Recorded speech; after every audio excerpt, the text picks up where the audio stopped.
Сәлем достар! Осы видеода One Piece анимесінің 326 сериясынан бастап 360 серияға дейін қысқаша айтып беретін боламын. Алдыңғы серияларды көрмей қалған болсаң, оң жақ жоғарыда сілтемесі шығатын болады. Ал енді арнаға тіркеліп ыңғайланып отырып алған болсаң, мен видеоны бастаймын.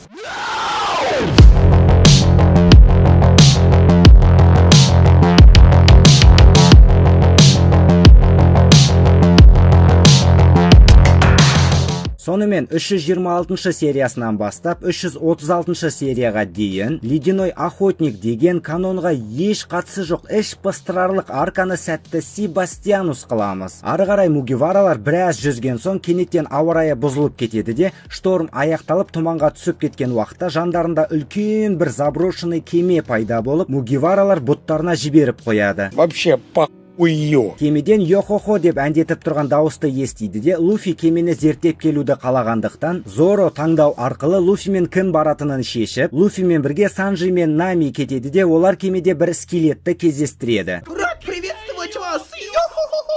Скелет тірі адамдарды көргеніне қуанышты екенін айтып бола салысымен Намиға тұрсыйын көрсетуін өтінгенде, Нами оның басынан бір тебеді. Скелет болса, по-любому көзім жоқ қой, нафига тебесің деп сұрайды. Ал Луфиға бұл скелет ұнап қалғандықтан бірден оны командасына шақырып, скелет те бірден келісе салады. Әрмен скелет Луфилармен бірге келгенде, Мугиваралар дымда түсінбей қалып, Усоп бақсы сияқты киініп алады да Брукты изгонять етіп көреді. Ал Зоро Санджиларға наразылығын білдіреді. Дастархан басына жиналып, Брукт кемені мақтай бастайды да, тіпті Луфидің аузы толып сөйлеген сөздерін түсініп отырады. Сосын скелет Луфидің осы халге қалай жеттің деген сұрағына бір рет өлімнен аман қалуға көмектесетін Йоми деген фрукт жегенін айтады. В общем, баяғыда ол командасымен бір мықты қарсыласқа кездесіп қалғанда, бүкіл командасымен бірге қайтыс болып, оның жаны денесінен шығып кеткендіктен, бір жылдан астам уақыт денесін іздеген екен. Ал тапқан уақытта денесінен уже тек сүйек қана қалған. Әңгіме барысында призрактардан қорқатынын айтып қалғанда, Нами оған айнаға қарауға ұсыныс жасайды. Сөйтсек, ол айнада көрінбейді екен. Оған қоса Усоп оның көлеңкесі жоқ екенін байқайды. Ал Брук болса спокойно отырады да, өзінің скелет болғаны мен көлеңкесінің жоқтығында ешқандай байланыс жоқ екендігін түсіндіреді. В общем, біреу оның көлеңкесін бірнеше жыл бұрын тартып алған екен. Сонымен қатар ол әлі күнге дейін тек күннің көзінен қашып жүргендіктен ғана тірі. Себебі баяғыда ол өзі сияқты көлеңкесінен айырылып қалған адамның күннің көзіне шығып, өртеніп өлгенін көрген екен. Сосын Брук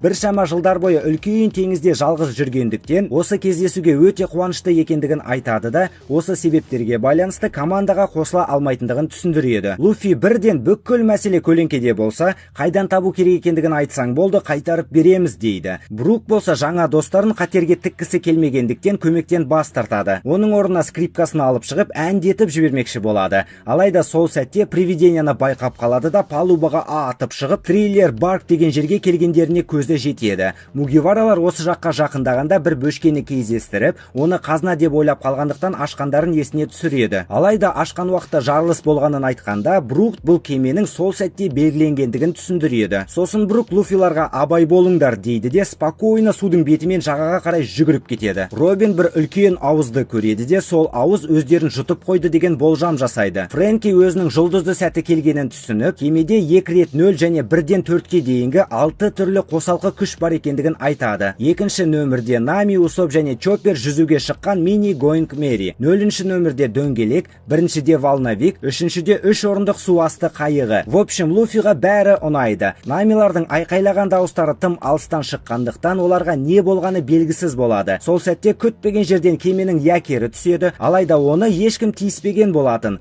Сосын түсініксіз жағдайлар орын алып, біреу Луфидің бетін соза бастайды, біреу Робинді ұстап алып жалап өткенде, Санджи біраз қызғанып қалады. Белгісіз себептермен толқындар пайда болады да, Нами, Усоп және Чоппер жоғарыдан құлап түсіп, Нами айналада түк көрінбей толқындардың кесірінен жарға құлап түскендерін түсіндіреді. Сосын Нами Усопқа міндетті түрде видеоға лайк басуын өтінеді. Намидің өтінішін 3 басты ит бөліп қалады да, Усоптар Сиппонти но Джутсу техникасын қолданады. Баспалдақ арқылы қашып кеткенде белгісіз себептермен 3 басты ит оларды сезбей қалады. Сосын үшеуіне көгілдір жарғанат сәлем салып, өзінің Хилдан деп таныстырады да бұл орманда жүрген өте қауіпті екендігін түсіндіріп, Хогбактың сарайына апарып тастауға ұсыныс жасайды. Чоппер болса бұндай әйгілі есімді естігеніне таң қалып қалады. Жолда Нами дала қараңғы болса да өздерін сүйреп бара жатқан жылқылар әшейін жылқылар емес деген болжамын айтады. Хилдан болса Намиларға шарап құйып, бұл орманда көзге неше түрлі елестейтіндігін айтады. Чоппер болса Хогбак деген өте мықты дәрігер екендігін және бүкіл әлемдегі дәрігерлер оны үлгі тұтатындығын айтады. Сосын Намилар терезеден орманға қарайды.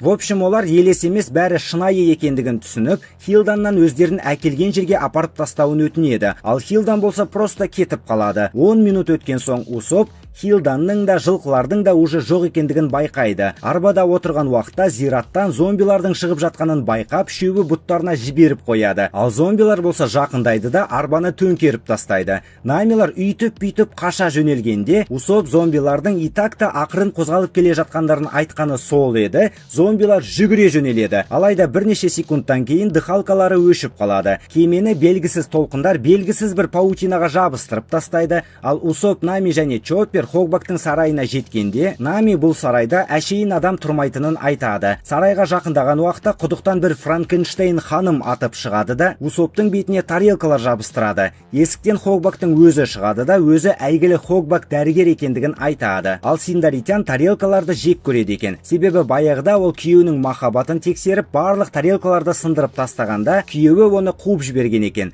Синдаритян қонақтарды ішке кіргізеді. Ал менші, Синдаритян тортиктар әкеледі де бұл әлемдегі барлық тарелкаларды сындыру керек екендігін айтады. Тортикті жеп отырған уақытта Усоп афро прическасымен жүрген қарқылдап күле беретін скелетті көрмедіңдер ме деп сұрағанда, Хогбак жоқ деп жауап береді. Чоппер Хогбактың зомбиларды зерттеп жүргенін түсінеді. Себебі Хогбак әрбір адам өзінің қайтыс болған жақын адамын өмірге қайтарғысы келген деп айтады. Нами жуынып алуды шешеді де Усоп пен Чопперді есікті күзетуге отырғызып қояды. Чоппер Хогбактың құпия лабораториясын көргісі келетінін айтады. Нами сарайдың сыртында да ішінде де зомбилардың қаптап жүргенін байқағандықтан, не болса да оларға жылдамдатып бұл сарайдан кету керек екендігін айтады. Кенеттен біреу Намидің өте ақылды екендігін айтады да ваннадан алып шығып, қабырғаға тақайды да Намидің кемедегі Робиннан әдемірек екендігін айтады. Усоп пен Чоппер Намидің айқайына келеді. Ай-бай! Усоп Намидің өтінішімен снарядпен атады, алайда невидимка қашып үлгереді. В общем, мына Нами жаман басты кетірді ғой шышысы.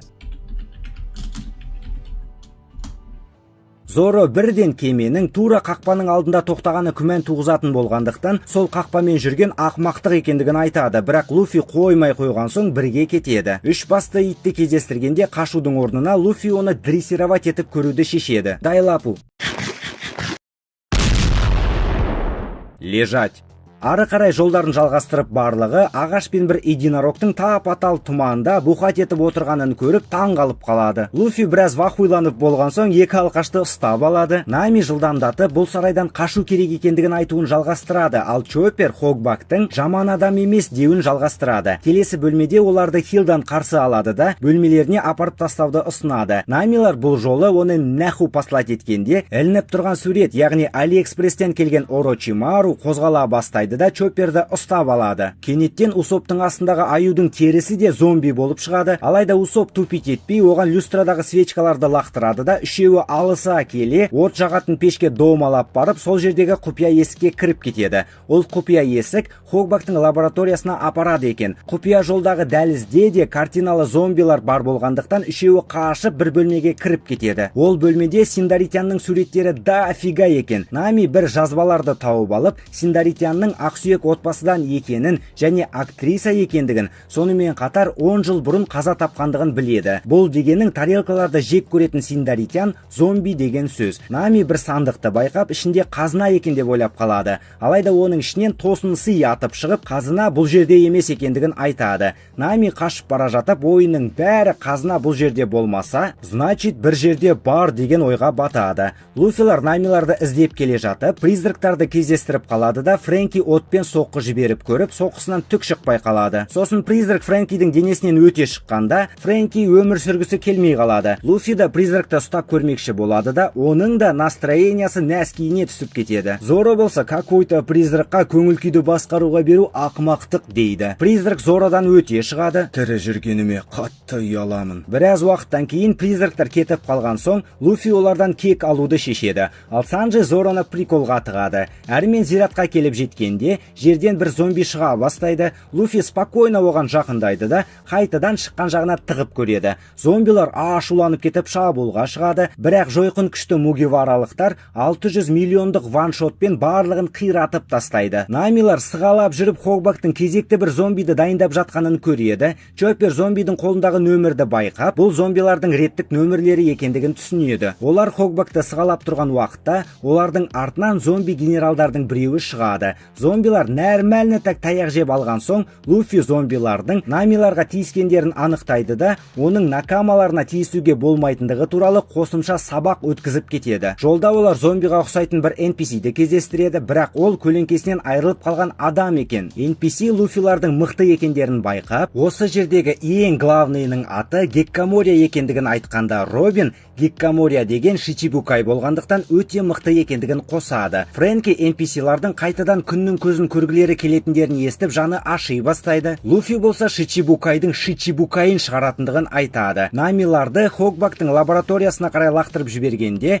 Усоп Хогбактың зомби жасап жатқанын көрмегенін айтады. Хогбак болса бәрібір бірнеше минуттан кейін тазарту рәсімі өтетін болғандықтан, Усоптардың өлетіндігін айтады. Невидимканың есімі Абсалом және оған зомбилар бағынады екен. Ал көңіл күйді өзгертетін призрактар Пирома есімді қызға бағынады екен. Ол бүкіл тірі жандарды қуыршақтарына айландырып, өзіне қызмет еткізгісі келеді. Намиларды ұстап алған генерал зомби Йо-хо-хо деген күлкісімен лабораторияға кіреді де, Намиға тұрсыйын көрсетуін өтінгендіктен ол Бруктың көлеңкесі екендігі белгілі болады. Сосын ол охуевший семсерін алып шығады да, әшейін Намилардың жанынан өтіп кетеді. Бірақ 10 секунд өткен соң Намилар таяқ жеп қалады. Осы уақытта Луфилар уже сарайға жетіп, аюдың терісі жатқан бөлмеге келеді де, айналасын мұқият зерттеп жатқан уақытта сол бөлменің барлық зомбилық күштері шабуылға шығады. Алайда олар мугиваралықтар болғандықтан бірнеше секундта барлық зомбиларды айырып тастайды. Ал өзін сол бөлменің командирмін деп таныстырған шошқа бастан Намилардың қайда екендігін қинап сұрай бастайды.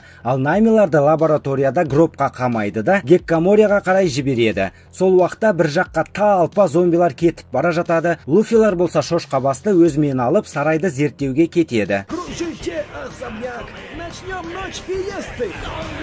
Ночь зомби!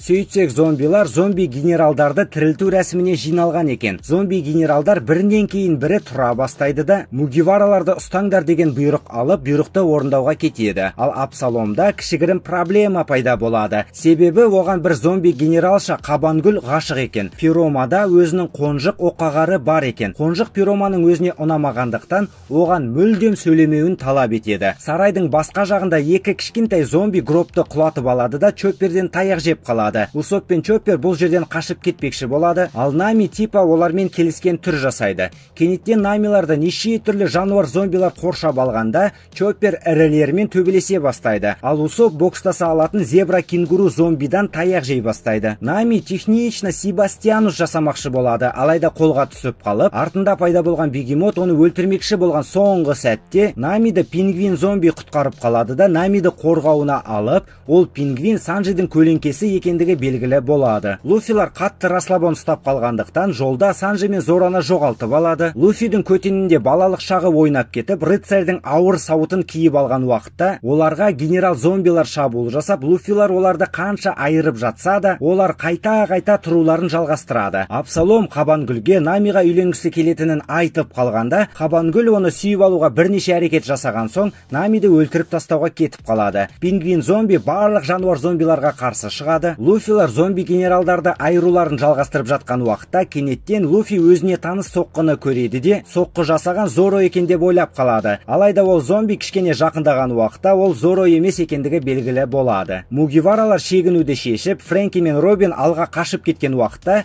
Луфи крыса өрмекші зомбилардың қолына түсіп қалады да, оны төте жолмен Гиккаморияға қарай жібереді. Осы уақытта Фрэнкилардың алдында крыса өрмекші зомбилардың командирі маймыл өрмекші зомби шығады. Қабангүл бөгет жасап жатқан Абсаломды тағы бірнеше рет сүйіп алуға әрекет жасайды да, Намиді өлтіремін деген бұрынғы жоспарына оралады. Усоп пен Чоппер жолда шалынып қалады, ал Нами Қабангүлден қашуын жалғастырады. Фрэнки тығырыққа тірелгендерін түсініп, өздері тұрған көпірді сындырып тастайды да, жерге құлаудан оны Робин құтқарып қалады. Сөйтсек, Робин қолдарын қанатқа айландырып 5 секунд ұша алады екен. Сосын Фрэнкидің қолын соза алатын қабілетінің көмегімен екеуі жерге құлаудан аман қалады. Сол сәтте көпір құлаған жерге аспаннан скелет Брук құлап түседі. Қабангүл Намиді ұстап алып өлтірейін деген соңғы сәтте Нами өзінің трансвестит екендігін айтып қалады да, тупой Қабангүл сеніп қалғанда, Қабангүл мен Абсалом екеуі жақсы жарасатындарын айтып қалады. Қабангүл бұған риза, себебі ешкім оны бұрын мүлдем қолдамаған екен. В общем, екеуі подружка болып кетіп, Нами оған Абсалом ұйықтап жатқан кезде оны зорлап тастауға кеңес береді. Сосын қазына тұрған жерде бір затын ұмытып кетіп, сол жерге баратын жолды да ұмытып қалғанын айтып, жолды сұрағанда, Қабангүл қуана қазынаның қай жерде екенін айтып береді. Осы уақыттарда Перона крокодайлды жеңген пираттардың кемесінде не бар екен деп кемені тінтіп шығады да, бағалы ештеме таппағандықтан азық-түліктің бәрін тонап жатқанда, оған Хилдан ұшып келіп, Геккаморияның шақырып жатқандығын жеткізеді. Себебі Шичибукайдың біреуі Геккаморияға Луфи уже жеткізілген екен. Усоп, Нами және Чоппер қашатын жер таппай бір ойыншықтың ішіне кіріп алады, ал ол ойыншық Перонаның оқ қағары. Маймыл өрмекші зомби қайтадан тұрғанда, Фрэнки нончакина бетондар жалғап маймыл өрмекшінің көтенін айыра бастайды. Алайда ол зомби болғандықтан ешқандай жарақат алмайды да, Робин мен Фрэнки паутинаға байланып қалады. Сол сәтте шайқасқа крутой болып скелет қосылады да, маймыл өрмекшіге соққы жібергенде, өрмекшінің аузынан бір қара түтін шығады. Сосын Брук бұл түтін көлеңке екендігін түсіндіріп, зомбилардың әлсіз жерлері тоз екендігін айтады. Әрмен баяғыда Геккаморияның адамдардың көлеңкесін кесіп алып, Хогбак дайындап берген зомбиларға салып, зомбилардың қозғалғанын көргендігін айтады. Және адам мен көлеңке бөлектенсе де байланыстары үзілмейтіндігін қосады. Яғни адам өлетін болса, сол адамның көлеңкесі салынған зомби да өледі деген сөз. Брук осы себептерге байланысты көлеңкесінен айырылған мугиваралықтарды кемелеріне апарып тастайды деген болжамын айтып, Фрэнкиларға кемеге оралуға кеңес береді. Геккамория осы уақытта 3 командирін жинап, солардың арқасында пираттар патшасы болатындығын айтқанда, қамаудағы Луфи бұл жарияға қарсылығын білдіреді. Абсалом Хогбакты жақын уақытта Намиді тауып алып, соған үйленетін үйлену тойына шақырып тұрған сәтте, Луфи клетканы тісімен сындырып қаша жөнеледі. Алайда Перона оған духтарын жіберген соң, Луфидің пираттардың патшасы боламын деген желаниясы өмір сүргім келмейді деген желанияға ауысып кетеді. Әрмен Геккамория дьявольский фруктының қабілетін қолданып, Луфидің көлеңкесін кесіп алғандықтан, Луфи 2 күнге есінен танып қалады. Бір зомби Абсаломға зомбилардың әлсіз жерін білетін әндеткіш мечник пайда болғанын баяндайды, ал Геккаморияның барлық қызығушылығы 900-ші нөмірлі ең мықты зомбидің тірілуі ғана болады. Фрэнки Бруктан көлеңкесінен айылған адам 2 күн есін жинай алмайтынын естіген соң, Брук бәрібір скелет болғандықтан, оның не үшін өмір сүргісі келетінін түсінбегенін айтады. Брук болса, оның командасы толығымен қырылып қалған болса да, ол баяғыда бүкіл командасымен бір китқа қайтып келеміз деп уәде берген екен. Оның ойынша өлім уәдені орындамауға себеп емес. Сол себепті ол бір күні уәдесін орындап китпен кездесу үшін ғана өмір сүреді екен. Геккамория 3 командирмен бірге Луфидің көлеңкесін 900-ші зомбиға салуға кетеді де, жолда ол зомби 500 жыл бұрын бүкіл қылмыскерлердің ішіндегі ең мықты болғандығын және оның есімі Оз болғанын айтады. В общем, көлеңке кімдікі болса да кішкене уақыт өткен соң, ол бәрібір Геккаморияға бағынады екен. Әрмен Луфидің көлеңкесі зомбиға салынғанда, жер сілкініп, құстар ұша бастайды да, гигант Оз чатқа кіреді. Ол тіріле салысымен тамақ сұраған айқайының қатты болғаны соншалық, оның айқайы бүкіл триллер барққа естіледі. Оздың тірілгеніне вахуйланып Намилар қонжықтың ішінен құлайды да көзге көрініп қалады. Олар әрине қашып кетпекші болады, бірақ Абсалом жылдамырақ болып шығып, Усоп пен Чопперді айырып тастайды да Намиді алып ғайып болып кетеді. Сосын зомбилар қаптап кетіп, Усоп пен Чопперді ұстап алғанда, ол екеуін Робин мен Фрэнки құтқарып қалады. Талпа зомбилар Озға тамақтасып, Оздың Геккаморияға уважениясы сөйлеп жатқанына наразы болады. Бірақ Геккаморияның өзіне вообще похуй. Кенеттен флешбек. Брук 5 жыл бұрын жалғыз өзі триллер барыққа шабуыл жасап жатқанда, зомбилар достарын тұздалған балықты жеген үшін балағаттап жатады. Сосын Хогбакқа семсерін тақап, зомбилардың әлсіз жері балық емес, тұз екенін анықтаған соң сенімділігі артып шабуылын жалғастырады. Бірақ соның өзінде Брук зомбилардан қорқатын болғандықтан әндетуді ойлап тапқан. Нәтижесінде ол әндете бастағанда зомбилардың өздері қорқа бастаған. Сосын Брук өз көлеңкесімен кездеседі. Ол тарихтағы әйгілі мечник болғандықтан екеуінің шайқасу стильдары бірдей болса да, зомбидің денесі бірнеше есеге мықты болып шығып, Брук жеңіліп қалғандықтан жалынып тұрып өзін босатуын өтінген екен. Осы шақта Брук Риумаға келеді. Риума деген Брук 5 жыл бұрын жеңіліп қалған сол легендарный мечник. Риума оған қайтадан жалынған скелетті көргісі келмейтінін айтқанда, Брук 5 жылдың ішінде мықты болғанын айтып шабуылға шығады. Абсалом осы уақытта Намиді тігіншіге алып келеді де, тігінші Намиға үйлену көйлегін тігу үшін размерін өлшей бастайды. Фрэнкилар Усоптармен бірге кемеге қайтып келеді де, Луфи, Зоро және Санджиді тауып алады. Оларды ояту үшін Фрэнкидің соққылары ешқандай нәтиже бермегендіктен, Усоп іске қосылып, анан қараңдар, семсер ұстаған секси қыз да хуя ет әкеле жатыр. Секси қыз? Ет?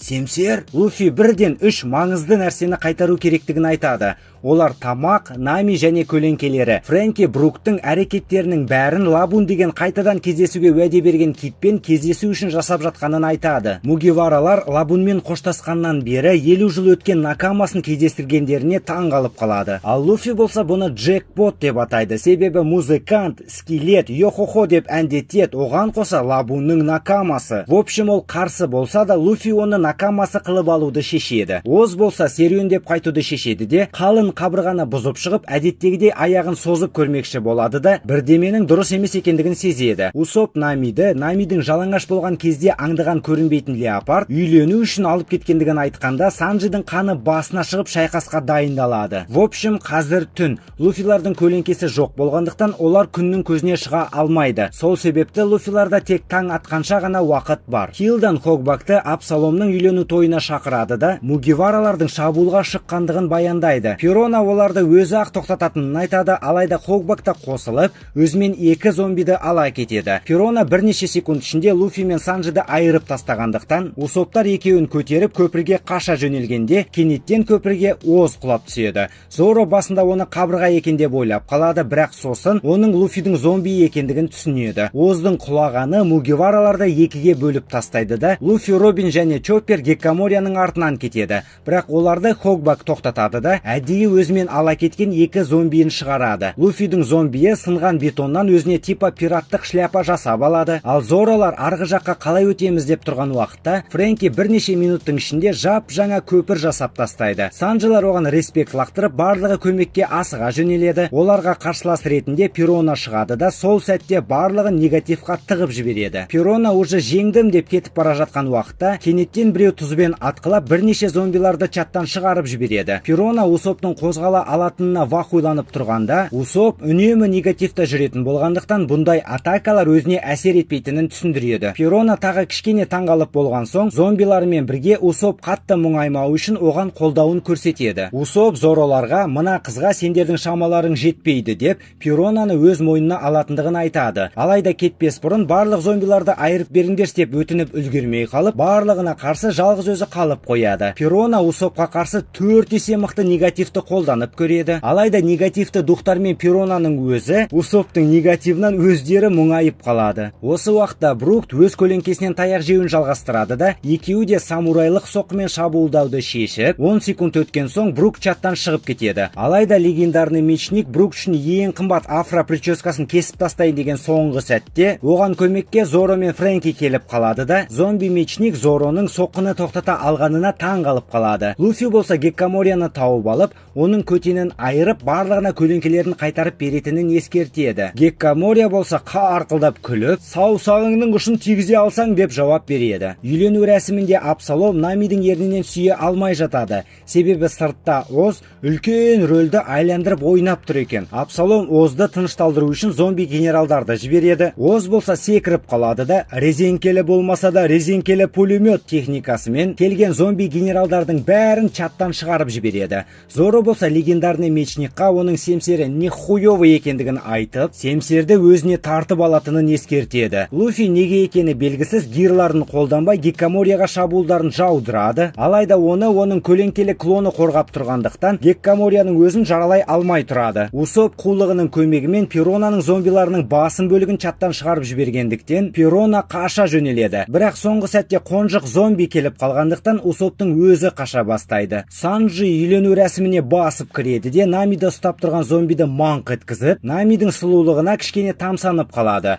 Абсалом да Намиға тамсанып қалған уақытта Санджи Намиді шетке қояды да Абсаломды қабырғаға жабыстырып, көтенін айыратындығын ескертеді. Абсалом нихуа хуасибин наху дейді де қайтадан таяқ жеуін жалғастырады. Сосын Санджи Абсаломның Намиді ұрлап кеткенінен бөлек, арманын да ұрлап кеткені үшін айыратындығын айтады. В общем, дьявольский фруктар қайталанбайды. Санджи баяғыда фруктар туралы кітапты оқып, ең басты арманы невидимка қылатын фрукты жеу болған екен. Алайда ол фрукты уже Абсалом жеп қойғандықтан оны Санджи кешірмейді. Себебі Санджи невидимка қалпында қыздарды аңдығысы келген екен. Негізі доктор Хогбак Абсаломға ең мықты аңдардың бұлшық еттерін жалғап берген болатын. Алайда соның өзінде Санджиға әлі жетпей қойғандықтан ол Намиді қолданып Санджидің арқасына пышақ тығып алады. Бірақ Санджиға поху болғандықтан невидимка мышықты қабырғаға жабыстырып чаттан шығарып жібереді. Геккамория көлеңкесін көптеген ұсақ жарғанаттарға айландырып шабуылдайды. Луфи болса төменге секіріп кетіп, нормально так көтенінен бір тебеді. Усоптың шайқасы жалғасып, Усоп зомбилардың оттан қорқатынын пайдаланып, кішкене қонжықты тоқтата тұру үшін отпен соққы жібереді. Бірнеше секундқа Перонадан назары ауып кеткендіктен, оның ауада қалқып тұрғанын көреді де, оған қарсы Кабута деп аталатын жаңа рогаткасымен соққы жіберіп көреді. В общем, оның жаңа рогаткасы ракушалардың көмегімен снарядтардың жарылыстарын өзгерте алады екен. Сол рогаткасымен соққылар жаудырса да, Перонаға дух сияқты ешбір физикалық соққылар тимейді. Кенеттен Перона қолдарын Усоптың ішіне тығып алып, қазір оның жүрегін жарып жіберетінін айтады. Усоп уже бұтына жіберіп қойған уақытта Перона олай істей алмайтындығын мойындайды. Сосын ол кішкентай призрак бомбаларымен соққылар жіберіп, шайқас аяқталды деп ойлап тұрған сәтте, жығылғанға жұдырық болып еще қонжық келеді де Усоптың Усобын шығара бастайды. В общем, қонжық Усопты өлтіретін соңғы соққысын жіберген сәтте, кенеттен Усоп маскасын тағып алып, қонжықтың аузына тұз салып үлгереді де, қонжықты чаттан шығарып жібереді.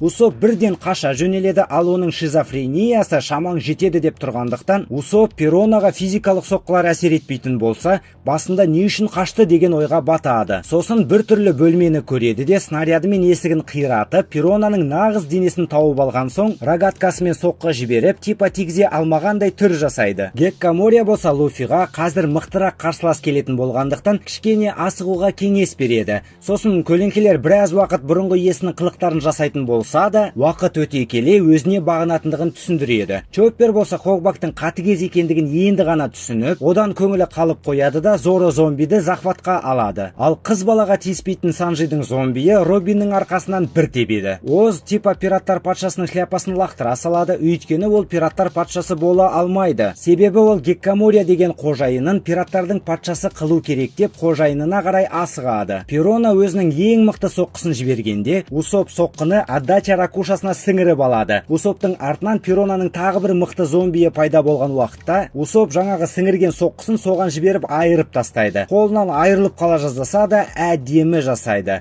Сосын Перонаға таракандармен атады да сөмкесінен 10 тонналық кубалда шығарып, өзі Исплюда ең мықты адам екендігін айтады. Перона Усоптың алғашқы соққысы, яғни желімнің кесірінен қаша алмай, кешірім сұрап тұрған сәтте Усоп типа соққысын жібереді де, Перона қорыққанынан есінен танып қалады. Ал Усоп болса алғашқы рет жалғыз өзі кәдімгідей мини-босты чаттан шығарып жібереді де, сол сәтте 360 серия аяқталады. Видеоны соңына дейін көрген жандарға миллиондаған алғысымды білдіремін. Келесі серияларды жіберіп алмау үшін арнаға тіркеліп алуға өтініп тұрып кеңес беремін. Ал жалғасы жылдамырақ шыққанын қаласаң, видеоға лайк басып, әр адам 10 шақты комментариядан жазуларыңды сұраймын. Әрі мен әдеттегідей келесі видеода кездескенше күн жақсы.